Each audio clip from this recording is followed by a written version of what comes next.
ඔබට අමතක වෙච්ච දේපලක් තියෙනවා. ඇහැට නොපෙනෙන සමහර විට. එහෙම නැත්නම් ඔබේ අතින් අල්ලලා ළඟින් තියාගන්න බැරි දේපල ඔබට අමතක වෙලා ඇති. සමහරු හිතනවා මමනේ ෆොටෝ එකේ ඉන්නේ මගේ බුද්ධිමය දේපල තමයි ඒක කියලා. නෑ. මට මේ ෆොටෝ එකේ හිටියට මට බුද්ධිමය දේපලක් නෑ. කැමරාවක් මෙහිම හිටවලා තිනකොට ෆොටෝ එක ගහන්න ඉස්සෙල්ලා වඳුරෙක් පැනලා ඒ වඳුර ක්ලික් කරලා තිබ්බා කැමරා එක. එතකොට ප්‍රශ්නයක් ආවා මේ ෆොටෝ එක අයිති බුද්ධිමය දේපල අර වඳුරටද කැමරාවකටද කියලා. ඔබත් ලාංකික පුරවැසියෙක් ලෙස නීතිය හරියට ඉගෙන ගන්න කැමතිද? එහෙනම් MLS කැම්පස් හා කැනේඩියානු මධ්‍යම අධ්‍යාපන මණ්ඩලයක ප්‍රදානය කරන නීතිය පිළිබඳ ඩිප්ලෝමා සහ සහතික පත්‍ර පාඨමාලා සමග ඔබත් එක්වන්න. වෘත්තිකයින්, කළමනාකරුවන්, විධායක ශ්‍රේණි නිලධාරීන්, ආරක්ෂක අංශ සමාජිකයින්, රැකියා අපේක්ෂිත හා උසස් වීම් සරණ ව්‍යාපාරිකයින් සියල්ලටම අත්‍යවශ්‍යම නීති දැනුම අපෙන් සහන ගාස්තු සහ ශිෂ්‍යත්ව සමග UGC පිළිගත් විශ්වවිද්‍යාලයකින් සහතිකයක් හිමි කරගන්න. ලියාපදිංචි වීමට තිරය දිස්වන අංකයට WhatsApp පණිවිඩයක් එවන්න.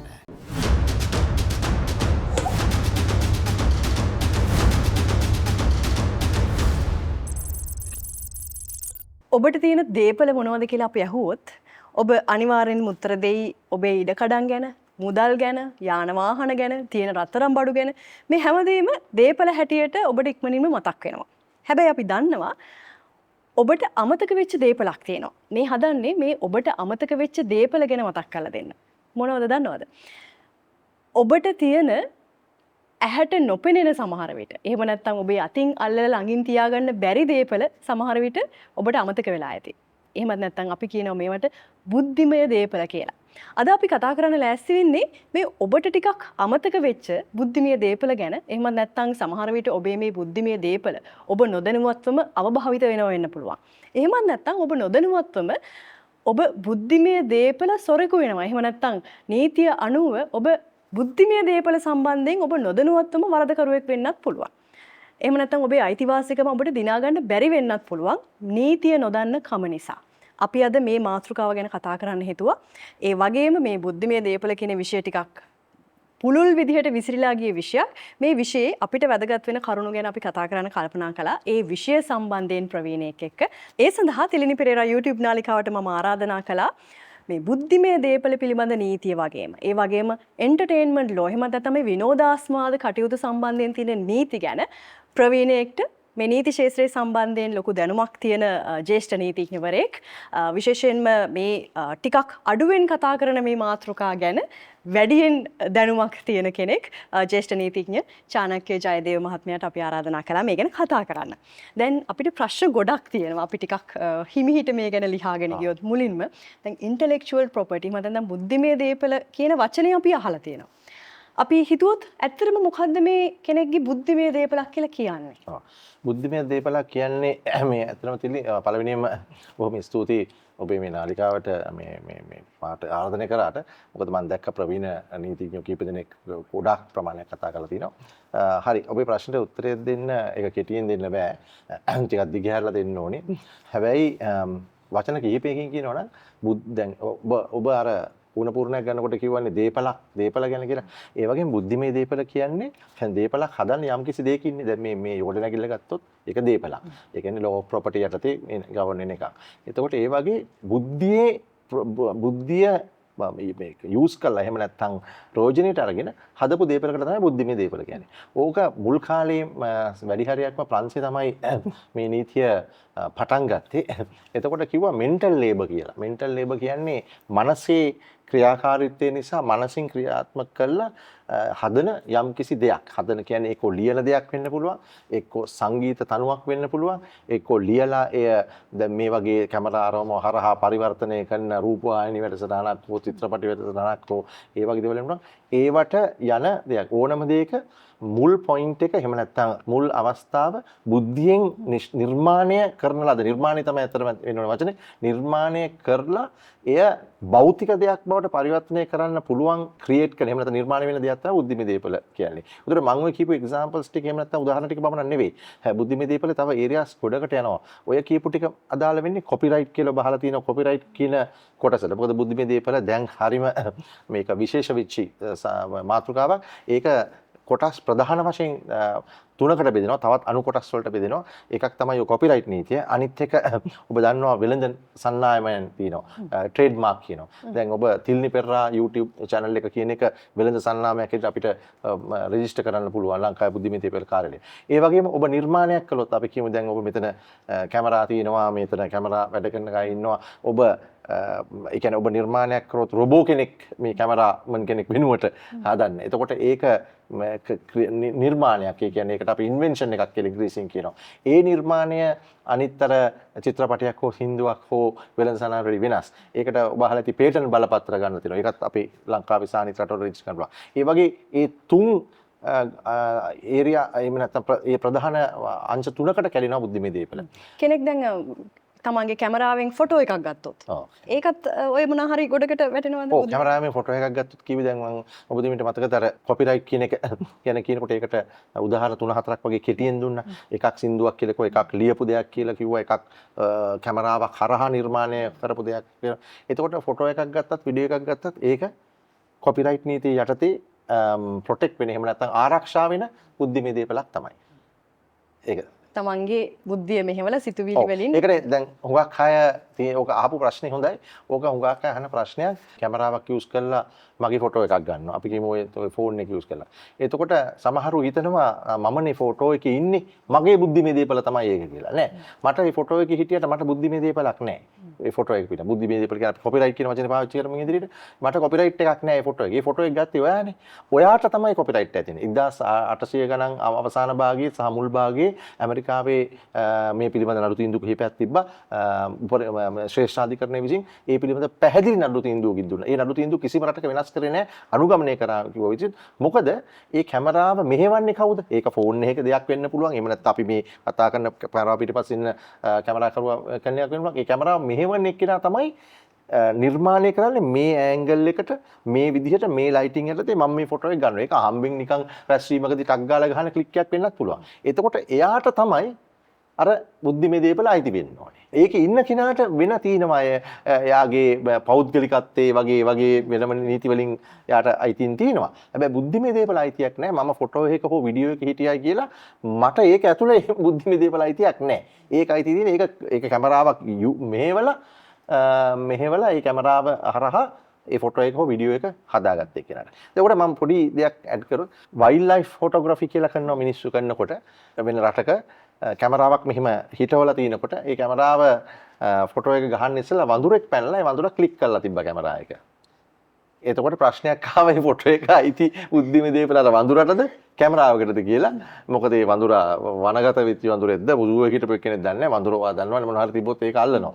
එතකොට මේ ප්‍රශ්නේදී නිර්මාණය වෙච්ච දෙයක් තමයි කැමරාවේ අයිතිකරුවරු ඒ කියන්නේ හියුමන් කෙනෙක්නේ. අයිතිකරු කවුද? පුද්ගලයෙක්නේ. ඒ පුද්ගලයාගේ ඉන්ටෙන්ෂන් එක වා දන්නවා. ඔබතුමා නීතිඥ වශයෙන් දන්නවා ඉන්ටෙන්ෂන් එක. එහෙම නැත්නම් චේතනාවනේ අන්තිමට ඕනම නීති මේ කෙනදී ඒකදී අවශ්‍ය වෙන්නේ. ඒ චේතනාව තිබුණේ යා ලෑස්ති වෙවි හිටියා යම් කිසි ෆොටෝස් වගේක් ගන්න.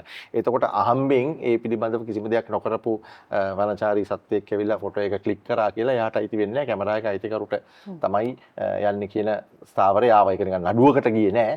බට් ඒක හරි ඉන්ටරෙස්ටිං මේ ෂෙයා වීමක් වුණා මම දැක්ක සමාජ මාධ්‍ය ගැන.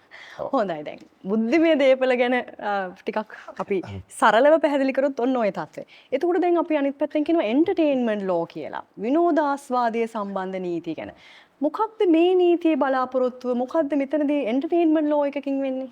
ඔව් තිල්නි එන්ටර්ටේන්මන්ට් ලෝ කියන එක ඇත්තටම කිව්වොත් ඒක නීති සාගරයක්. ඒක ඊටාම බ්‍රෝඩ් එහෙම නැත්නම් නීතිමය කොටසක් අපි කියලා ඊටාම පුළුල් ක්ෂේත්‍රයක් කියනවා. ඒක යටතට අයිති වෙන හුඟක් අය පටලව ගන්නවා මේක මේ මාධ්‍ය නීතියද කියලා. ඔබතුමියට මාධ්‍ය නීතිය කියන එක ඉනාම නැති එකත් හොඳයි මට හිතෙනවා. මොකද මාධ්‍ය පවතින්නේ කොහෙද? දැන් ඔබ මේ සමාජ මාධ්‍ය channel එකක් තියෙනවා. ඒතකොට ලංකාවේ අපි ලංකාව ගමු ටෙලිවිෂන් channel තියෙනවා. ගුවන් විදුලි channel තියෙනවා. ශ්‍රී ලංකයට දැන් ඔය ටෙලිවිෂන් සප්ලයි කරන ගෙවල් වලට සප්ලයි කරන ආයතන තියෙනවා. ඒ ආයතන වල අපිට ඒවැ channel එකක් විතරක් ගන්න පුළුවන් සමාජ මාධ්‍ය නැතුව. ඒකට IPTV rights කියලා ආයතන දෙක තුනකින් කරනවා. ඒතකොට ඔය ඔක්කොම මාධ්‍යයන්නේ. ඔය මාධ්‍යයෙන් කෙරෙන්නේ මොකද්ද? මිනිස්සුන්ට අර මාධ්‍යෙන් කෙලිය යුතු এডুকেෂන් එන්ටර්ටේන්මන්ට් ඉන්ෆර්මේෂන් කියන ඒ තුන ලබා දෙනවා. එතකොට ඒ එන්ටර්ටේන්මන්ට් ලෝකීනික ඔබ අහපු ප්‍රශ්නෙට ඒක යටතට එන එකක් තමයි මාධ්‍ය නීතිය. නැතු මාධ්‍ය නීතිය යටතට එන්ටර්ටේන්මන්ට් ලෝ එන්නේ නැහැ. මොකද මාධ්‍ය නීතිය කියලා සම්කිසි කොටසක් තමයි තියෙන්නේ. ඕනම රටක ලංකාවේ වුණත් තියෙන්නේ රජයෙන් දාන නිර්ණායක අපේ ගත්තොත් යම් කිසි පනත් කිහිපයක් තියෙනවා. ඒ පනත් සහ ඒ යටතේ මාධ්‍ය අමාත්‍යාංශය සහ රජයේ විසින් වත නිර්ණයන තියෙනවා. මෙහෙමයි පවත්වාගෙන යන්න ඕනි කියලා. ඒව පවත්වාගෙන යන්නේ කොහොමද? ඒව ඇතුලේ තියෙන කන්ටෙන්ට් එක. මට ඒ සිංහල වචනේ හරියට එන්නේ නැහැ. අන්තර්ගතයේ යන වැඩසටහන් තමයි ඒකේ මේ මාධ්‍ය ගෙනියන්නේ ඉදිරියට. ඒක ඔබ ප්‍රවෘත්ති කියනකොට ප්‍රවෘත්ති වෙන්න පුළුවන්. එහෙම නැත්නම් මේ වගේ এডুকেෂන් එහෙම නැත්නම් අධ්‍යාපනික වැඩසටහනක් වෙන්න පුළුවන්. දැන් අපි අහුවොත් කෙනෙක් අහයි ඇයි මේ දැන් ඔය මාධ්‍ය නීතියට ඔය එන්ටර්ටේන්මන්ට් කොටසක් විතරයිනේ ප්‍රවෘත්ති এডুকেෂන් වැඩසටහන් ගාව ගන්නේ කොහොමද කියලා. දැන් ඔබ දන්නවා මේ ඊටම කාලයක් වැඩ කරපු රූපවාහිනී ශිෂ්ට වැඩ කරපු කෙනෙක් හැටියට සහ ශ්‍රේෂ්ඨව වැඩ කරන අය දන්නවා නිකන් ඉස්කෝලේක පාඩමක් කරනවා වගේ අධ්‍යාපනික වැඩසටහනක් හෝ නිවුස් එකක් කරන්න බෑනේ. ඒක මිනිස්සුන්ට ආකර්ෂණීය වෙන විදිහට එන්ටර්ටේන් වෙන විදිහට කරන්න ඕනේ. මම හිතන්නේ ෂාරුක් ખાන් හරි කවුරු හරි බොලිවුඩ් නළුවෙක් කිව්වා මේ නිවුස් කියන්නේ එන්ටර්ටේන්මන්ට් එකක් කියලා.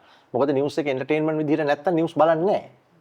හරි ඔබතුමිය නිවුස් ප්‍රසන්ට් කරනකොට එතකොට ඒකින්ද ඒක තමයි මම කිව්වේ සියලු දේ එන්ටර්ටේන්මන්ට් යටතට එන්නේ. එතකොට එන්ටර්ටේන්මන්ට් ලෝ වලින් කව වෙන්නේ එහෙම නැත්නම් ඒක යටතට ගැනෙන්නේ මොන ඒවද ටෙලිවිෂන් වල එනේ විතරක්ද කියලා කෙනෙක් අහන්න පුළුවන්. ඒකට උත්තරේ තමයි එන්ටර්ටේන්මන්ට් ලෝ යටතේ ප්‍රධාන වශයෙන් මම මේ දැකලා තියෙනවා ඒරියාස් එහෙම නැත්නම් අංශ කීපයකට ගැලෙනවා. එකක් තමයි දැන් අපි පටන් ගත්තෙනින් මෙයා කරොත් රූපවාහිනී සහ රූපවාහිනී නාලිකාවල යන ටෙලිවිෂන් වැඩසටහන්. හරි. දෙක තමයි ඒවා සම්බන්ධයෙන් කොහොමද කරන්නේ කියලා. ඒක ටෙලිවිෂන් කියන්නේ වීඩියෝ නිර්මාණයන්නේ. ඒ කියන්නේ ෆිල්ම් එන්ටර්ටේන්මන්ට් කියලා අපි ඒක කියනවා. ෆිල්ම් එන්ටර්ටේන්මන්ට් කොහොම ටෙලිවිෂන් වල යන වැඩසටහන් වෙන්න පුළුවන්. ඒ කියන්නේ ඒකේ ඩ්‍රාමාද, රියැලිටි ෂෝස්ද, නිවුස්ද වෙන මොනවද සංගීත කියලා අදාළ වෙන්නේ නැහැ. ඒ වැඩසටහන්. ඒ වගේම ෆිල්ම් එන්ටර්ටේන්මන්ට් වල ෆීචර් ෆිල්ම් සහ ෂෝට් ෆිල්ම් කියලා තව දෙකක් තියෙනවා. ෆීචර් ෆිල්ම් කියන්නේ තියේටර් වල දාන්න පුළුවන්. ටෙලි වෘතාන්ත කියලා ඔබට මතකයි ඉස්සර තිබ්බා ඒකාංගික ටෙලි ඩ්‍රාමා. ඒ වගේ වැඩසටහන් වෙන්න පුළුවන්. එහෙම නැත් එතකොට ඒ ෆිල්ම් එන්ටර්ටේන්මන්ට්. ඔය සම්බන්ධයෙන් කියන සියලුම ප්‍රශ්න සහ නීතිගත තත්ත්ව ඇතුළත් වෙන්නේ එන්ටර්ටේන්මන්ට් ලෝ යටතේ ස්ටඩි කරන අධ්‍යයනය කරන නීති ශිෂ්‍යයන්ට සහ නීතිඥයෝ තමයි ඒවා බලන්නේ. ඊළඟට මියුසික් දැන් අපිට අමතක කරන්න බෑනේ. ඕනම එන්ටර්ටේන්මන්ට් එක කොටසක් නේ මියුසික් එක. මියුසික් කියන්නේ සින්දුවක්, සින්දු වැඩසටහනක්, වැඩසටහන ටෙලිවිෂන් වැඩසටහනක් වෙන්න පුළුවන් සින්දු. එහෙම නැත්නම් පර්ෆෝම් කරන එක්කෙනා, පද රචකයා සහ තනු නිර්මාණය කරන එක්කෙනා ওই තුන් දෙනානේ සින්දුවක අපි යොකට කියන එලිමන්ට් රයිට්ස් කියලා තියෙන එලිමන්ට්ස් තුන. ඒ වගේම ඒකට ප්‍රොඩියුසර් කෙනෙක් ඉන්නවා. ඒ කියන්නේ එක රෙකෝඩ් ලේබල් එකක් වෙන්න පුළුවන්. නිෂ්පාදන තනි පුද්ගලයෙක් වෙන්න පුළුවන්. තුනම එක්කෙනා වෙන්නත් පුළුවන්. වෙන රටවල ඔබතුමිය අහලා තියෙන ඇමරිකාවේ වෙන අය ඒ අපේ රටේ මම වාසනාවට දවසට අපි අඩුයි. අපේ හුඟක් අය ලියන්නේ තනු ලියන්නේ කෙනෙක් පද රචනය වෙන කෙනෙක් කියන්නේ වෙන කෙනෙක්.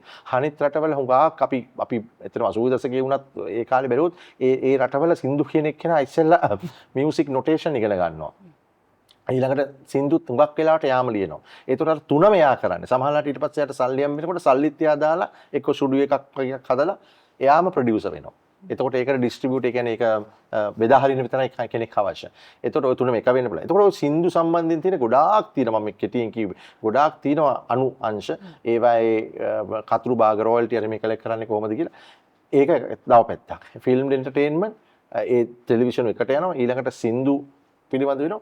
ඊළඟට දැන් අලුතෙන්ම ආපු එක තමයි 2005 විතර ඉඳලා ආපු මේ ඔබතුමිට මතක ඇති Facebook සහ YouTube පටන් ගැනීමෙන් තමයි ඔය සෝෂල් මීඩියා එහෙම නැත්නම් සමාජ මාධ්‍ය කියන එක පටන් ගත්තේ. ඊට ඉස්සෙල්ලා තිබ්බේ වෙබ්සයිට්ස් තිබ්බට අපි ඒවට කියන්නේ ස්ටෑන්ඩ් ඇලෝන් වෙබ්සයිට් එක පැත්තකට අපිට එක පැත්තකට එන්නේ. ඒක අපිට අර මොකද්ද ඒ දවස්වල තිබ්බා බ්ලොගර්ස් කියලා. ඒකෙදි විතරයි කමෙන්ට් එකක් දාන්න පුළුවන්. එහෙම නැත්නම් ඊමේල් එකක් යවන්න පුළුවන්. එච්චරයි. අර ඉන්ටරැක්ෂන් කියන එකක් තිබුණේ නැහනේ. දැන් මේ කතා කරනවා වගේ මීටින් එකක් දාලා සෝෂල් මීඩියා එකෙන් ඕන කෙනෙකුට කතා කරන්න පුළුවන් නේ.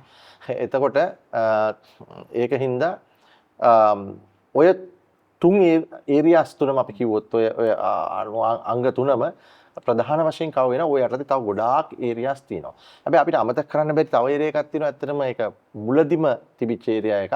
ඒක දැන් අඩුවෙන් ගියාට ඒ ක්‍රමය අඩු වුණාට ඒකේ තියෙන ඉල්ලුම වෙන විදි වලින් ඒක සපෝට් කරනවා. ඒක තමයි අපි කියන ලිටරරි පබ්ලිෂින් කියලා මේ ඉංග්‍රීසියෙන්. ලිටරරි පබ්ලිෂින් කියන්නේ මේ තියෙන මේ සුළු මේ පොත් වගේ පොත් සහ පත්තර මැගසින්. දැන් ඔබ බැලුවොත් 1500 ගණන් 400 ගණන් ඒ කාලේ සහ මෑත 1900 ගානම වෙනකන් මිනිස්සුන්ට එන්ටර්ටේන්මන්ට් හැටියට තිබුණේ පොත් කියවීමනේ. හරි. ඒ දවස්වල ආවේ පොත් රචකයෝනේ. ඊළඟට පත්තරාම ලේඛකයෝ ආවා. ඊළඟට ඒකම මැගසින් සුමාන ගානේ තියෙන මැගසින්ස් අරම ආවා. ඒකට ඒ ඇත්තටම එන්ටර්ටේන්මන්ට් ඉන්ඩස්ට්‍රි එක පටන් ගන්නකොටම තිබුණේ පොත්වල. පොත්වල මිසක් ඒවා තිබුණේ නැහැ. ටෙලිවිෂන් රේඩියෝ ආවුම්කක් පස්සේ ටෙලිවිෂන් ආවේ ඊට පස්සේ.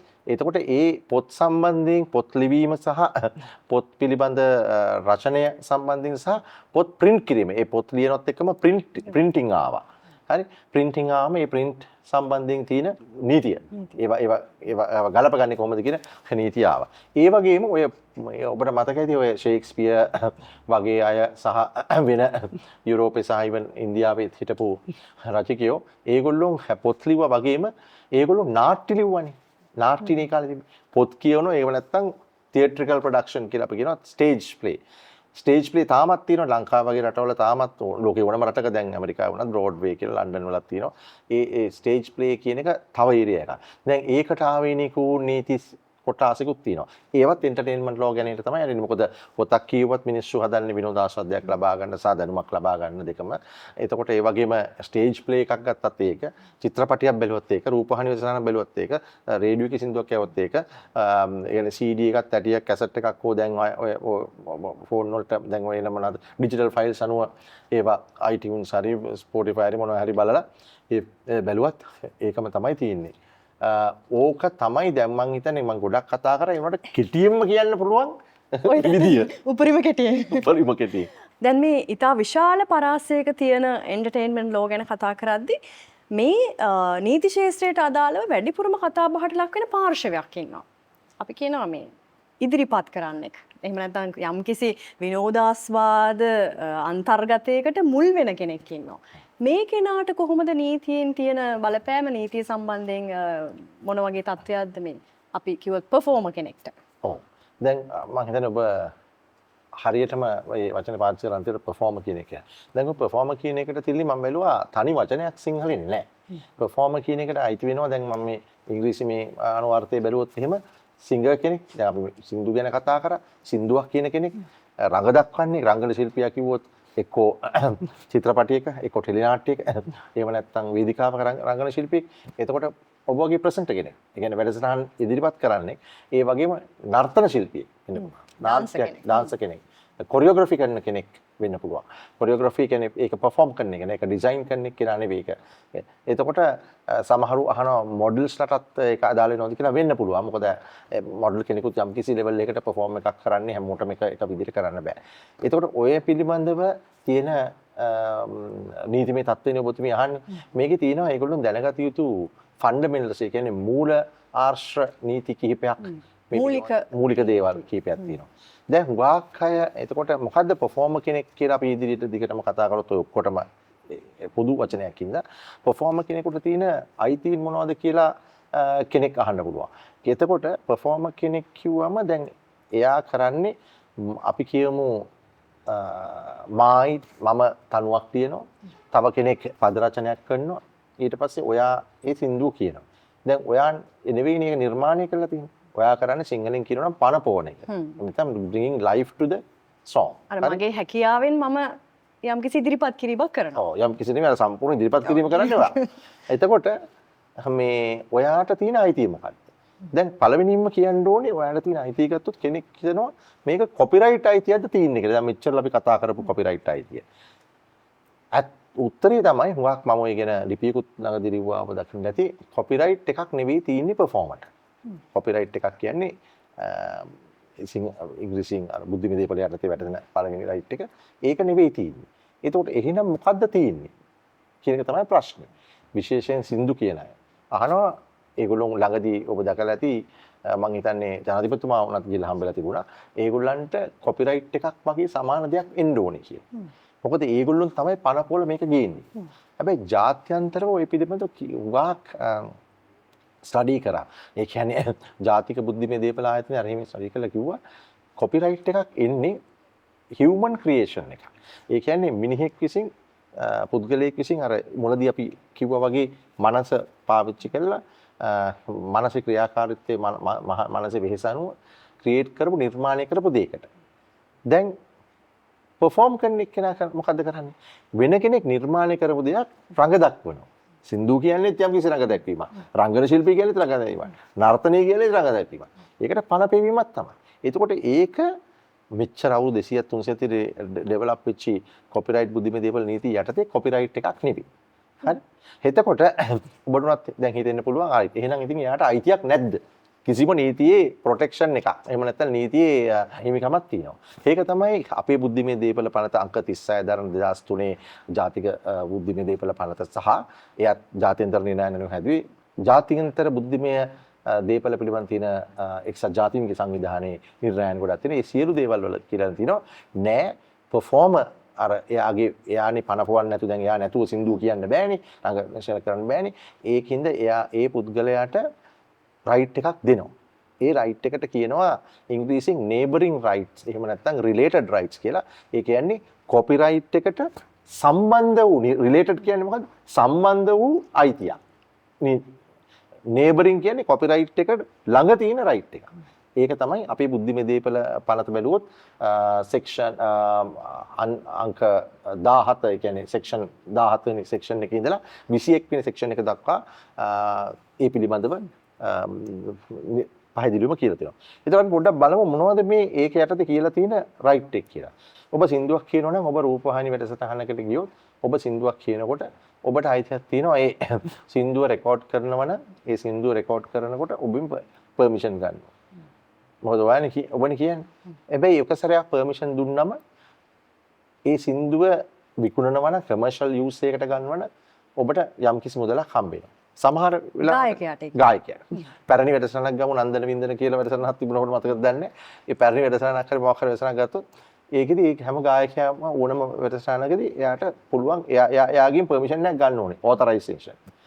ඒ ඔතොරයිසේෂන් ගත්තම ඒක බ්‍රෝඩ්කාස්ට් වෙනවා. එහෙම නැත්නම් ඒක මේ විකාශය වෙනවා. විකාශනය වෙන හැම අවස්ථාවකම එයාගෙන් ආයෙ පර්මිෂන් ගන්න ඕනේ නැහැ. හැබැයි එයා ඒ සින්දුව කිව්වනේ. ඒක රූපවාහිනී වැඩසටහනක් විතරක් නෙමෙයි මම කියන්නේ රූපවාහිනී වැඩසටහන එක්සැම්පල් එක. එහෙම නැත්නම් රේඩියෝ එකේ ගියත් කොහෙ ගියත් ඒ විකාශනය වෙන හැම අවස්ථාවකම අපි කතුරුභාගය කියලා සිංහලෙන් කියන වචනේ හරිය නෑ. මොකද මේ කතුරුභාගය කියව මේ පොත් වලටයි තියෙන එක. ඉංග්‍රීසියෙන් රොයල්ටි කියලා කියනවා. රොයල්ටි එකක් ගෙවන්න ඕනේ අර පර්ෆෝමර්ට. අදේම දැන් එතකොට එයාට අයිතියක් නෑ නෙවෙයි අයිතියක් තියෙනවා. ඒ රොයල්ටි එක නොගෙවින්න බෑ. හරි. ඒ රොයල්ටි කොහොමද දෙන්නේ? අපේ 19 වෙනි සෙක්ෂන් එකේ බුද්ධිමය දේපල පනතේ තියෙනවා රොයල්ටි ගෙවන විදිය. ඒ විකාශනය කරන හැම අවස්ථාවකම අපේ රජයේ සියලුම රටවල් රජයෙන් ගැසට් වලින් කාලෙන් කාලට වෙනස් කරපු මුදල් ගාණක් තියෙනවා. ටෙලිවිෂන් එකට එක් ගාණක්, රේඩියෝ එකට එක් ගාණක්. හරි. ඒ මුදල් වලින් 150 ඒ කියන්නේ ඒ ගෙවන අපි රුපියල් 100ද 200ද මට හරියට ගාණ මතක නැහැ. යන්න ඕනේ රඟ දක්වන කියන්නේ ගීතේ ගායනයක් කියලා. ඊටු එක තමයි අර සින්දුව හදන්න කෙනෙක් එක්ක වුණානේ. ඒ සින්දුව හදන්න එක්ක වුණේ තනු නිර්මාණ කරන එක්කෙනා, ලිරික්ස් එක්කෙනා පමණක් නෙවෙයිනේ. ඒගොල්ලෝ එක්ක වෙලා තව ප්‍රොඩියුසර් කෙනෙක් ඉන්නවනේ. එක්ක රෙකෝඩ් ලේබල් එකක් තියෙනවනේ. ඒ සින්දුව එකට දාපු ස්ටුඩියෝ එකක් තියෙනවනේ. ඒගොල්ලෝ ඒක යම් කෙටියෙන් කොත් ප්‍රොඩියුසර් තමයි ඊටු එක යන්නේ. දැන් කෙනෙක්ට හිතෙන්න පුළුවන් මේ 150 බෙදුවා මේක සාධාරණද නැද්ද කියලා. හැබැයි ආණ්ඩුවෙන් එහෙම නිර්ණායනයක් දීලා තියෙනවා. අපේ ආණ්ඩුවෙන් නෙවෙයි මේ මොකද පනතයට. හැබැයි කෙනෙකුට එතනම දීලා තියෙනවා. තව නිර්ණායයක් කෙනෙකුට පුළුවන් ඔය 150 නැතුව වෙනම ගාණක් කියන්න. දැන් අපි ඔක ජාත්‍යන්තරවත් වක් වෙලාවට තියෙන්නේ කොහොමයි. එහෙම ඒ කියන්නේ කොන්ට්‍රැක්ට් එකක් ගන්න පුළුවන්. එයාට කියන්න පුළුවන් සාමාන්‍ය ඔක ප්‍රොඩියුසර් අරගෙන තමයි 150 ඉතුරු ටික දෙන්නේ. ප්‍රොඩියුසර් නිෂ්පාදකයාට කියන්න පුළුවන්. දැන් අපි කියමු ලොකු දක්ෂ පෙරේ හයි ලෙවල් ගායකයෙක් කියලා. ඒ ගායකයාට කියන්න පුළුවන් නෑ. මට 150 මදි. හරි යාගේ කියන්නේ යාගේ පර්ෆෝම් එකක් කරොත් ඒ පර්ෆෝම් කරපු එක උගාක් මිනිස්සු බලනවා. අපි කියමු ඇමරිකාවේ මයිකල් ජැක්සන් හරි මැඩෝනා. ඒගොල්ලෝ කියනවා නෑ මට ඕනේ 75. එතකොට ප්‍රොඩියුසර් හරි රෙකෝඩ් ලේබල් හරි බලනවා මෙයා බලන එක බලනවානේ සාමාන්‍ය කෙනෙකුට වැඩිය මිලියන් ගාණක් වැඩි අරක දෙනවා මොකද අර කොන්ට්‍රැක්ට් එක ඒ අනුව දෙනවා දුන්නාට පස්සේ මොකද අර වොලියුම් එක වැඩි සෙල් වෙන ප්‍රමාණය වැඩි හින්දා මුදල් ලබා ගන්න පුළුවන් කියලා. ඒකේම අනිත් පැත්ත වෙන්නත් පුළුවන් අලුතෙන් එන ආධුනික ගායකයෙකුට. ආධුනික ගායකයෙකුට 50% දාන්න නැතුව ප්‍රොඩියුසර්ට කියන්න පුළුවන් පනති මෙහෙම තියෙනවා ඒනට ඔයාට මේ බ්‍රේක් එක අවශ්‍ය නම් මේකට යන්න ඕන අපිට ඒ ගානට වැඩි අඩු ගානක් තමයි දෙන්න වෙන්නේ. ඒකට කොන්ත්‍රාත්යක් එහෙම නැත්නම් නිෂ්මනීය එග්‍රීමන්ට් එකක් සයින් කරන්න කියනවා. ඒ සයින් කරන එග්‍රීමන්ට් එක ඊට වැඩි අඩු වෙන්න පුළුවන්. ඉතින් ඔය ටික තමයි මේ ඔය ඇවිල්ලා විකාශය වෙන කොට පර්ෆෝමට තියෙන අයිතිය සින්දු කෙනෙක් කෙනාට හෝ අපි නළු නිලියට පස්සේමු තියෙන අයිතිය. එතකොට ඊට අමතරව දැන් වහන්න පුළුවන් කැසට් විකිණීමටත් ඒකම තමයි. කැසට් විකිණීමකට වෙනම සමහරකට කරන්නේ අපි කැසට් එකක් රෙකෝඩ් කරනවා. කැසට් කියලා අපි පරණ වචනේ දැන් CD එතකොට ඩිජිටල් ෆයිල් එහෙමනේ රෙකෝඩ් වෙන්නේ. ඒ සින්දුවක් රෙකෝඩ් වෙලා රිලීස් වෙන්න ඉස්සෙල්ලා ඒ ප්‍රොඩියුසර්ත් එක්ක ගන්න පුළුවන් කොන්ට්‍රැක්ට් එකක්. ඒ කොන්ට්‍රැක්ට් එකේ තියෙන පුළුවන් අපි කැසට් වික්කම මේ විකුණන කැසට් වල ඔයාලට 50% දෙන්න බෑ අපිට අපි දෙන්නේ කොටසයි ඊට අඩුවෙන් කියලා ඒ අර බ්‍රෝඩ්කාස්ට් වෙන වෙලා හම්බෙන එක ගාන වගේම වෙනස් ගානකට එග්‍රීමන්ට් එකක් ගහලා එග්‍රී වෙන්න පුළුවන් ඔයාලට. හැබැයි හුඟක් වෙලාවට ලේසියට අර බ්‍රෝඩ්කාස්ට් වෙන ඒවා කරන්නේ එග්‍රීමන්ට් එකක් අපි ගහන්නේ නැහැ. එග්‍රීමන්ට් එකක් ගහන්න නැතුව අර පනතෙන් දීලා තියෙන ගානම අපි බෙදාගෙන යනවා. හරි. දැන් නීතිඥතුමනි මෙහෙම ප්‍රශ්නයක් කෙනෙක්ට එන්න පුළුවන්. මම නිෂ්පාදකවරයෙක්. මම සල්ලි දීලා මම ගායන ශිල්පියෙකුට සල්ලි දීලා මම සින්දුවක් මගේ අයිතියට ගන්න විදිහට කියව ගන්නවා කියලා අපි කියනවා. ඒකට එහෙම අවස්ථාවකදීත් අපි නැවත ආයෙත් මේ යම් කිසි මුදලක් දෙන්න කතෘ භාගය කියලා අපි කියන දීම සාධාරණ නැහැනේ. ඇයි මං එහෙම ගෙවන්න ඕනේ? නෑ ඒක තමයි අර මම ඉතින්ලා කිව්වේ ඔබතුමී බැලුවොත් 19 වෙනි සෙක්ෂන් එකේ බුද්ධිමය දේපල පනතේ 3 වෙනි සෙක්ෂන් එකේ කියලා තියෙනවා මේ 50% ප්‍රොඩියුසර් කියලා ඔබතුමී කියන්නේ ප්‍රොඩියුසර් කියලා නිෂ්පාදකවරයා සහ පර්ෆෝමර් කියන්නේ සිංගර් අතර බෙදිය යුතුයි. හැබැයි එහෙම බෙදන්න නැතුව Tamanට පුළුවන් එග්‍රීමන්ට් එකකට එන්න. ඒ කියන්නේ කොන්ට්‍රැක්ට් එකකට එන්න, ඒක ගිවිසුමකට එන්න අපි වෙන විදිහට සල්ලි බෙදාගන්න කියලා. මොකද නීතියේ තියෙනවා freedom of contracting කියලා මිනිස්සුන්ට ඕන ඕන විදිහට කොන්ට්‍රැක්ට් කරන්න පුළුවන්. කොන්ට්‍රැක්ට්ස් වලට එන්ටර් වෙන්න බැරි දේවලුත් තියෙනවා. පුළුවන් ඒ ෆ්‍රීඩම් එක තහවුරු කිරීම තමයි තියෙන්නේ. එතකොට ඔබතුමිය ඔය කියපු උදාහරණ ගත්තොත් ඔබතුමිය පුළුවන් කියන්න මේකේ කිසිම රොයල්ටි එකක් එහෙම නැත්නම් කතුරු භාගයක් මම ගෙවන්නේ නැහැ. ස්ටැටියුටරිලි ලැබෙනේවට අමතර කියලා. අන්න ඒක මතක තියාගන්න. ස්ටැටියුටරිලි කියන්නේ මම ඉස්සෙල්ලා එක්ස්ප්ලেইন කරේ අර රූපවාහිනී හෝ ගුවන් විදුලි වල යනවා කියලා. ඒ යනකොට මොකද පනතට සම්බන්ධව ගැසට් පත්‍රයකින් දීලා තියෙනවනේ මේ වගේ මුදලක් රූපවාහිනී ගියාම හිත රුපියල් 100 රේඩියෝ ගියාම මෙච්චරයි කියලා ගෙවන්න. ඒක බයිපාස් කරන්න බෑ. ඒක බයිපාස් මොකද ඒක ගෙවන්නේ ඔබතුමිය නෙවෙයි. අපි ඔබතුමිය ඔය කියපු සින්දුවේ වීඩියෝ එකයි ඔඩියෝ එකයි දෙකම අපි සරල භාෂාවෙන් කියනවනේ වීඩියෝ එක සහ ඔඩියෝ එක දෙකම හදලා ඔඩියෝ එක දෙනවා ගුවන් විදුලි වැඩසටහන වලට.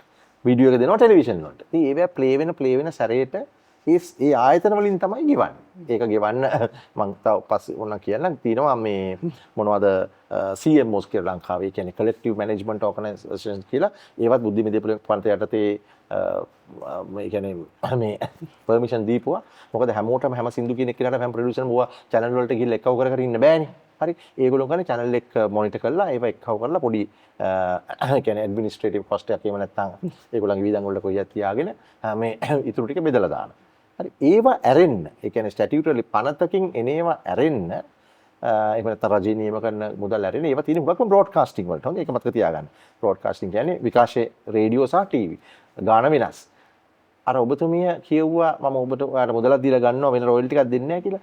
ඒ රොයල්ටි ටික Tamanට කැමති විදිහට රොයල්ටි ටිකක් නොගෙව one time fee කියලා අපි කියනවා. එකපාරට මුදලක් ගෙවලා ඉවරයක් කරන්න පුළුවන්. එතකොට දැන් ඔබතුමිය විකුණනෝනේ කැසට් හෝ CDs හෝ දැන් ඔය මොනවද කියන්නේ ඩිජිටල් ඩවුන්ලෝඩ් නේ Spotify යනවා නම් ඒවා. එතකොට ඒවා යන සැරේ වලට ගෙවන්න ඕනේ නැහැ. මොකද අර එග්‍රීමන්ට් එක තියෙන හින්දා. හැබැයි අපි පළත එච්චරම අපි කිව්වොත් 100%ක්ම පැහැදිලි නෑ.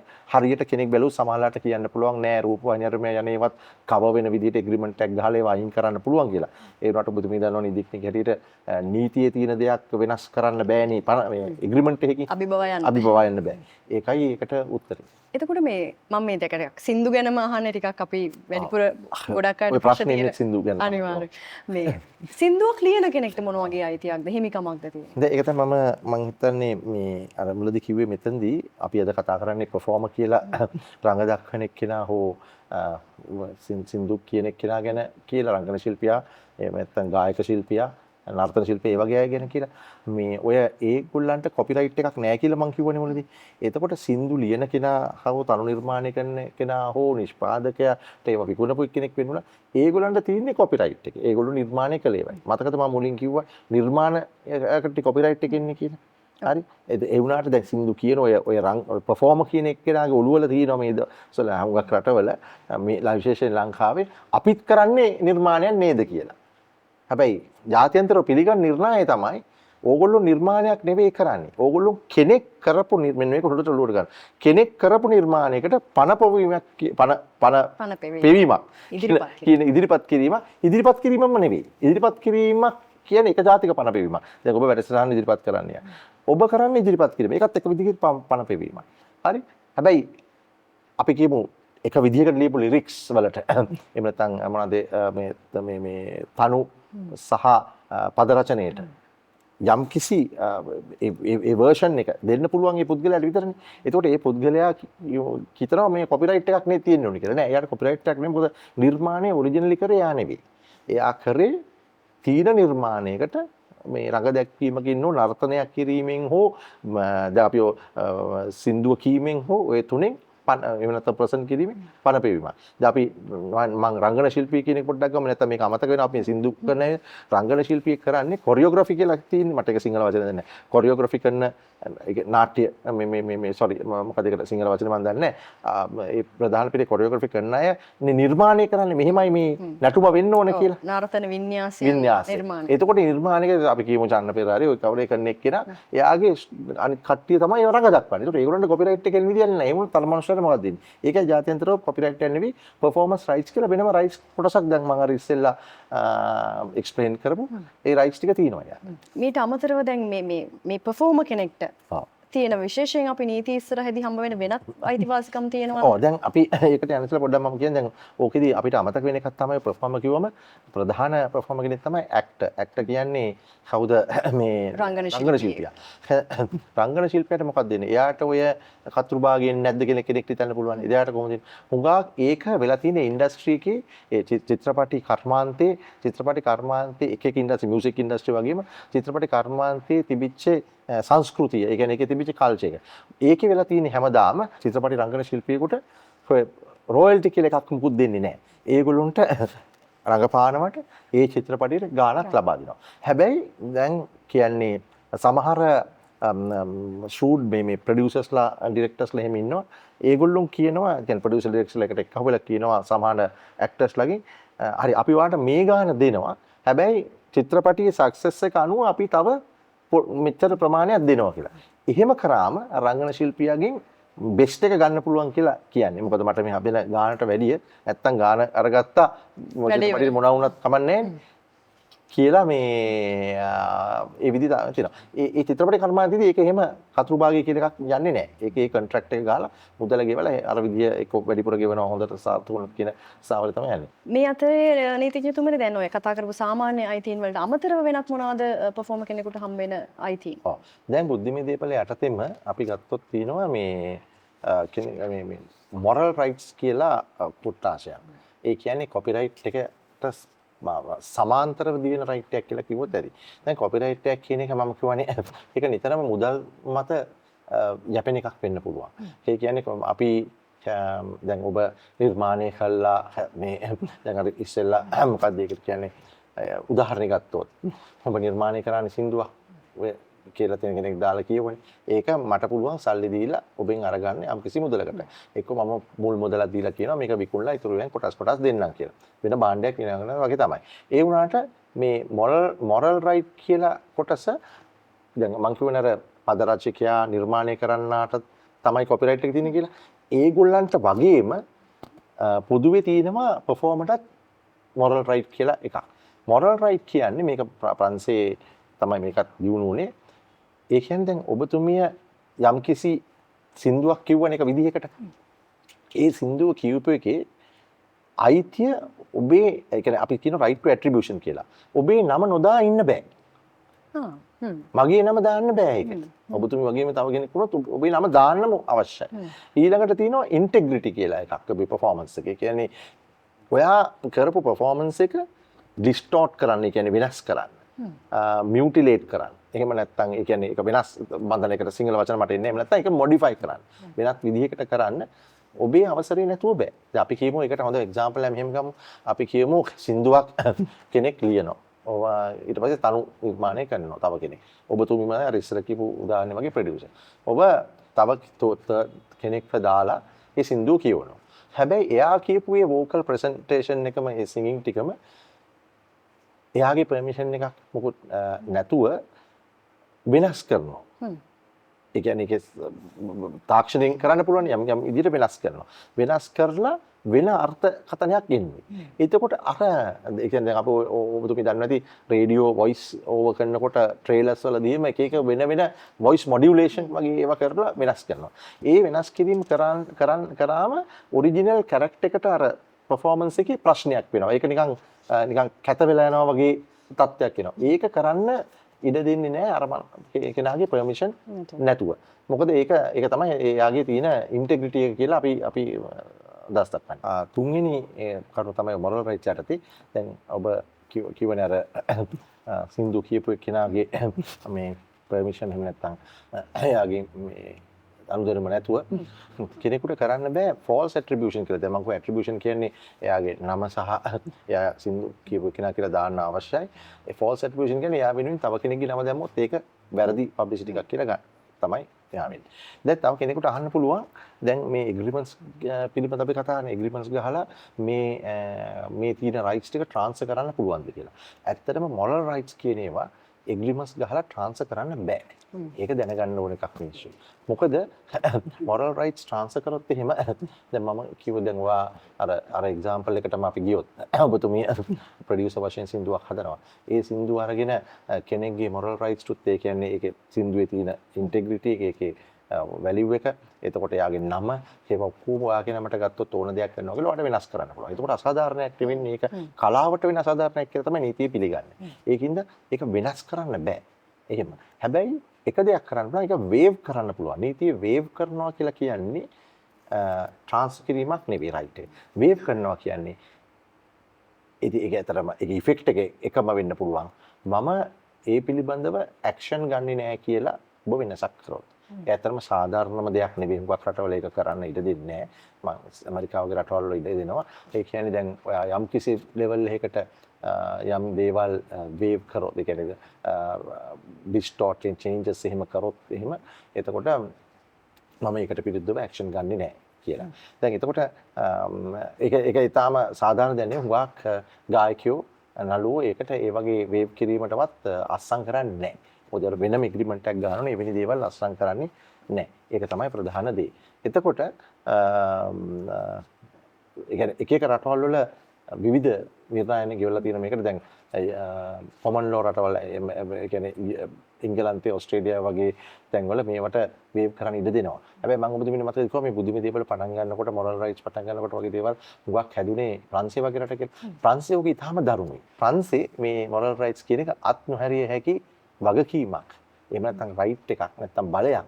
ඒ perform කරපු කෙනාට සහ ඒ මත තියන perform කරන එක්කෙනාට තියෙන යාගේ performance එක සම්බන්ධයෙන් වගේම කොපිරයිට් කියලා මම කිව්වේ ඒක ලියපු කෙනාට නිර්මාණය කරපු කෙනාටත් එහෙමයි ඇග්‍රීමන්ට්ස් ගහලා ඒට මෙහෙට යවන්න බෑ.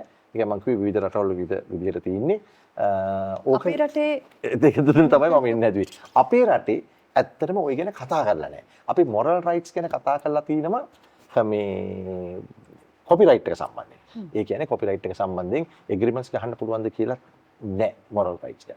දැන් ඔයාට කොපිරයිට් එකක් තියෙනවා නම් ඔයා හදපු ඔයා ලියපු සින්දුවකට හෝ තනුවකට ඒ පිළිබඳව මොරල් රයිට් එකට මොකද්ද කරන්න කියලා ඒක පැහැදිලිව තියෙනවා. ඒක අර විදිහට ඒ කියන්නේ නෑ බෑ කියලා නෑ. යම් කිසි අර 16 වෙනි වගන්තිය යටතේ අපිට පුළුවන් ඇග්‍රීමන්ට් එකක් ගහලා ට්‍රාන්ස්ෆර් කරන්න. ඒ ට්‍රාන්ස්ෆර් කරනකොට අර මම කිව්වේ වේව් කරන්න පුළුවන් කියලා ඒක කරන්න පුළුවන්. හැබැයි ඒක තියෙන්නේ කොපිරයිට් සම්බන්ධයෙන් පමණයි. දැන් මම කිව්වේ පර්ෆෝමර්ගේ රයිට්ස් වෙනස් කියලා. ඒ කියන්නේ රඟ දක්වන්නා හෝ ගායකයා හෝ රංගන ශිල්පියා ඒ අය සම්බන්ධයෙන් දැන් මම විග්‍රහ කරන්නේ මොරල් රයිට් එක විදිහට. ඒගොල්ලන්ගේ මොරල් රයිට් එක මොකද්ද කරන්න කියලා නැහැ.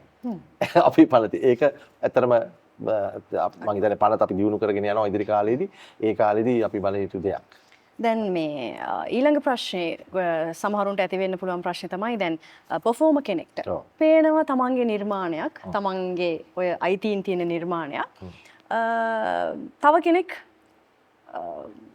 තමන්ගේ අවසරයකින් නැතුව ඒක විකෘති කරනවා වෙන්න පුළුවන් තමන්ගේ නම නොදා ඉන්නවා වෙන්න පුළුවන් එහෙම නැත්නම් තමන්ගේ හිමිකම ගැන කිසිම තැකීමක් නැතුව අවභාවිත කරනවා ඒ වගේ වෙලාවකට මේ පර්ෆෝමර්ට ගන්න පුළුවන් ක්‍රියාමාර්ග මොනවද දැන් ඇත්තටම මේ නීතියේදී දැන් ඕක එක්ස්ප්‍රස්ලි එහෙම නැත්නම් එලි දැක්වීමකින් කියලා නැති වුණාට අපේ පනත යටතේ අපි අත්සන් කරලා තියෙනවනේ ලංකාව ජාත්‍යන්තර මේ බුද්ධිමය දීපල මොනවාද ඒවට බයිපාටිසන් එග්‍රීමන්ට්ස් කියලා කියන්නේ වයිපෝ කියලා තියෙනවා ජාත්‍යන්තර බුද්ධිමය දීපල ආයතනය ඒකේ තියෙන බර්න් කන්වෙන්ෂන් ඒ වගේ කන්වෙන්ෂන්ස් ගොඩකට අපි අත්සන් කරලා තියෙනවා ඒවැ පිළි අරන් තියෙනවනේ පර්ෆෝමර්ට තියෙන මොරල් රයිට් එක ගැන අපේ පනත නැතුවට ඒවැ පිළි අරන් තියෙනවා. එතකොට ඒවැ පිළි අරන් තියෙන හින්දා ඒ පිළිබඳව ඒ මාර්ගයෙන් ගිහිල්ලා දැන් මත තියාගන්න කෙලින්ම මේක කියලා නැති වුණාට ඒකෙන් අදහස් වෙන්නේ නැහැ අයිතිය නැහැ කියලා. මොකද කොපිරයිට් එක එක්කිනාට තියෙනවා නම් පර්ෆෝම් එක්කිනාට අනිත් රයිට්ස් ටික තියෙනවා නම් මේක තියෙන්න ඕනේ. එතකොට මොකද බැලු බැලමට කෙනෙකුට උසාවියකට නඩුකාරතුමෙකුට පේනවනේ මේක වැරදි කියලා. එතකොට ඒ අනුසාරයෙන් ගිහිල්ලා අපිට කෙනෙකුට පුළුවන් උසාවියට ගිහිල්ලා නඩුවක් දාන්න නිර්මාණය විකෘති කළ විදියට ප්‍රචාරය කරනවා කියලා. උදාහරණ විකෘති කරනවා කියන්නේ මෙහෙමයි. දැන් ඔයා සින්දුවක් අපි සින්දුවකට මාපහු ගියත් ඔයා සින්දුවක් කියලා ඒ සින්දුව මේ වාගේ කියපු අනුවර්ථය විනාශ වෙන විදිහට අපි කියමු රැප් කරලා හරි වෙන විදියකින් දානවා. එතකොට ඒක විනාශ කිරීමක්.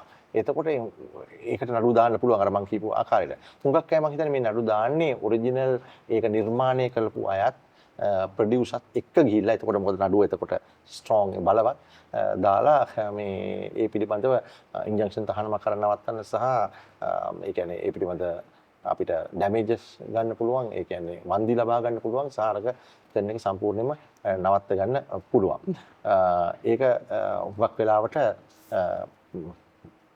මේ සින්දුවලදී කියනවා. සින්දුවලදී වගේ මතක තියාගන්න දැන් පර්ෆෝමර් කෙනෙක් වම සින්දු කෙනෙක් කෙනා පමණ නෙවෙයි නළුවෙකුත් ඉන්න පුළුවන් රංගන ශිල්පියෙක් ඉන්න පුළුවන් ඊළඟට නැටුම් පිළිබඳව කරන කෙනෙක් ඉන්න පුළුවන්. ඒගොල්ලොන්ටත් ඔය මං කියපු කතන්දරේම කරන්න පුළුවන්. මොකද ඒකට හේතුව මං හිතන්නේ අපි වෙන දවසක මේ ගැන කතා කරනවා. ඒ එන්ඩ් එකට මේ කියනවා. ඔබ දන්නවා AI තාක්ෂණයෙන් කරන දේවල්.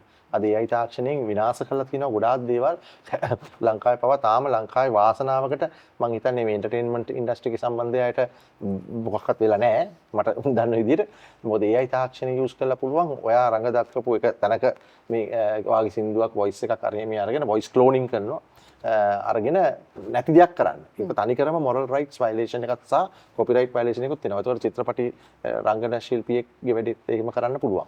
ඒ වගේම කරන්න පුළුවන් නැටුම් නර්තන ශිල්පියෙක් ගැන. එතකොට AI තාක්ෂණය පිළිබඳව කරන්නේවට කෙනෙකුට කියන්න පුළුවන් ද ඩිරෙක්ට් නීතියක් තියෙනවද නැද්ද කියලා ලෝකේ කොහෙවත් තාම ඩිරෙක්ට් නීතියක් සම්පාදනය නැහැ. හැබැයි සම්පාදනය වෙච්ච ඒවා ගොඩක් තියෙනවා. දැනට තියෙන හොඳට මේක මතක තියාගන්න දැනට තියෙන නීතිය සෑහෙන්න දුරට ඇති වෙන වයලේෂන්ස් නීතිය තමන්ගේ වෙන කොපිරයිට් හෝ මොරල් රයිට්ස් හරි පර්ෆෝමන්ස් රයිට්ස් වල වෙන හානි වළක්ව ගන්න. හැබැයි මේ නීති සම්පූර්ණයෙන්ම මදි කියලා සමහර තැන්වලදී වෙන්නේ. ඒක යූස් කරලා එහෙම නැති වීමක් කරන්න පුළුවන්. මොකද අපි තව එකක් තමයි තියෙනවා පුදු නීතිය කියලා එකක්. ඒක යටතේ තියෙනවා මිනිසුන්ට ප්‍රිවසි එහෙම නැත්නම් පෞද්ගලිකත්වයේ පිළිබඳව තියෙන අයිතිය ඒක පබ්ලිසිටි පිළිබඳව තමන්ගේ තියෙන රයිට් එක ඒ සියලු දේවල් ගත්තම AI තාක්ෂණය අවභාවිතාවෙන් කරන ඔබේ පර්ෆෝමන්ස් එක නැත්නම් ඔබේ කොපිරයිට් එක ඔබේ මොරල් රයිට් එක වයලේට් වෙනවා නම් ඇක්ෂන් ගන්න විධි තියෙනවා. හැබැයි ඒ පිළිබඳ සම්පූර්ණ නීතියක් ලෝකෙක කොහෙවත් තාම වෙලා නැහැ. එනවා නම් මම හිතන්නේ ළඟදී අනිවාර්යෙන්ම මම හිතන්නේ ඉදිරියේදී අපිටත් කතා කරන්න පුළුවන් මේ ඉදිරියට ස්ථානවලදී. හේතුව මේ අනාගතයේ වැඩිපුරම ප්‍රශ්න ඉන්න තියෙන ශාස්ත්‍රයක් තමයි මේ ශාස්ත්‍රය. අපි මේ අවසන් කරන්න කලින් මම හිතන්නේ ගොඩක් දේවල් තියෙනවා. අපි ඊළඟ දවසේ වැඩසටහනකින් මම හිතන්නේ මේ එන්ටර්ටේන්මන්ට් ලෝ සහ මේ ඉන්ටෙලෙක්චුවල් ප්‍රොපර්ටි සම්බන්ධයෙන් තියෙන නීති තවත් පැතිකඩවල් කතා කරන්න බලාපොරොත්තු වෙනවා. දැන් මේක මේ පුළුල් ශේෂ්ත්‍රයක් ගොඩක් දේවල් කතා කරන්න තියෙනවා. මේ නීතිඥතුමනි අවසාන වශයෙන් අපිට මේ කියන්න දැන් කෙනෙක්ට හිතෙන්න පුළුවන් දැන් මේක අපේ තමන්ගේ අයිතිවාසිකමක්. දැන් වෙනත් දේපල සම්බන්ධයෙන් අපි මිය ගියාට පස්සේ මේ උරුමය අයිතිවාසිකමක් විදිහට අපේ පරම්පරාවට යනවා. එතකොට මේ විනෝදාස්වාදයේ සම්බන්ධ නීතිවලදී බුද්ධිමය දේපල සම්බන්ධ නීතිවලදී කෙනෙකුගේ අයිතිවාසිකමක් කොහොමද තමන්ගේ උරුමකරුවන්ට යනවද? බුද්ධිමය දේපල සම්බන්ධ නීතියෙන් අපි ගත්තොත් එහෙම කොපිරයිට් සම්බන්ධයෙන් තියෙන අයිතිය තමයි කොපිරයිට් එක දැන් මම කියව නිර්මාණයක් කියලා පර්ෆෝමන්ස් එකක් නෙවෙයි ඒක මතක තියාගන්න ඕනේ.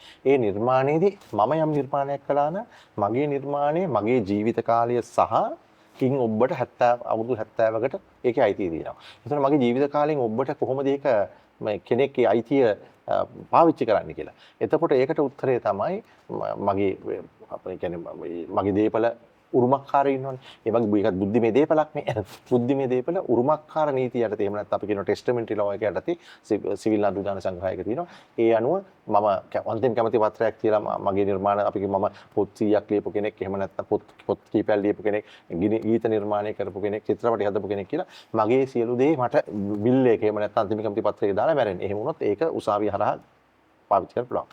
ඒ කියන්නේ අයිති ගන්න පුළුවන් උරුමකාරයට. එහෙම නැති අවස්ථාවක ෆිසිකල් දේපල ඒ කියන්නේ භෞතික දේපල අයිතිය තියෙනවා නම් ගෙවල් අරම තියලා ගියා නම් අන්තිම කමිටිය පත්‍රයක් නැතුව උසාවියට ගිහිල්ලා ටෙස්ටමෙන්ට් නඩුවක් කරා ගන්නවනේ ඒ හා සමානව උරුමකරුවන්ට පුළුවන් මේකේ උරුමකරු ඒගොල්ලෝ කියන උසාවියට ප්‍රූව් කරොත් එහෙම නැත්නම් ප්‍රතිස්ථාපනය කරොත් උසාවියෙන් ඒ අයිතිය ඒගොල්ලන්ට දෙනවා අවුරුදු 70කට. ඒකට ඒගොල්ලන්ට මේ පිළිබඳ කටයුතු කරන්න පුළුවන්.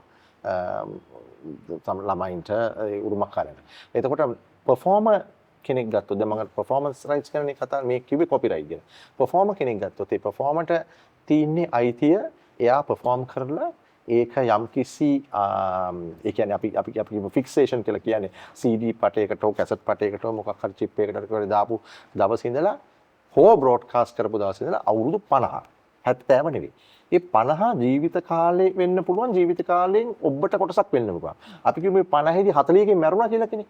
එතකොට අර උරුමකාරයන්ට ඇවිල්ලා උරුමකාර රීතියට ගන්න පුළුවන්ද නැද්ද කියන එක තාම හරියට ටෙස්ට් වෙලා නැහැ. හැබැයි අපි ටෙක්නිකලි තාක්ෂණික අනුව සිවිල් ප්‍රතිදාන සංග්‍රහයේ බැලුවොත් උරුමකාරයන්ට ඒක ලබා ගන්න පුළුවන්. මොකද අරයට අර අයිතිය තිබ්බනේ 50ක් වෙනකන්. 50න් පස්සේ අයිතියක් නැහැ. එතකොට පැහැදිලිවම තියාගන්න ඕනේ පර්ෆෝමර් කෙනෙකුට තියෙන්නේ තමන් පර්ෆෝම් කරපු එකේ රයිට් එක අවුරුදු 50කට පමණයි. හරි ඒ ජීවිත කාලය වෙන්න පුළුවන් ජීවිත කාලේ කෙටියෙන් ඉවර වුණොත් ඊටු ටික. හැබැයි කොපිරයිට් එක තියෙන්නේ මුළු ජීවිත කාලේම කවුරු 100ක් හිටියොත් 100ම සහ ඉන් ඔබට 70ක්. සමහර ඇමරිකාවේ රටවල ඉන් ඔබට 50යි. ඔක තමයි තුමුගේ පත්‍රයේ ප්‍රශ්නෙට උත්තරේ. හොඳයි මං හිතන්නේ මේ සම්බන්ධ නීති තත්ත්වයන් නොදැන සිටීම නිසාම බොහෝ දෙනෙක්ට තමන්ගේ අයිතිවාසිකම් අහිමි වෙන අවස්ථා ඕනෑ තරම් ඇති. ඒ නිසයි මේ ගැන දැනුවත් කරන්න කල්පනා කළේ.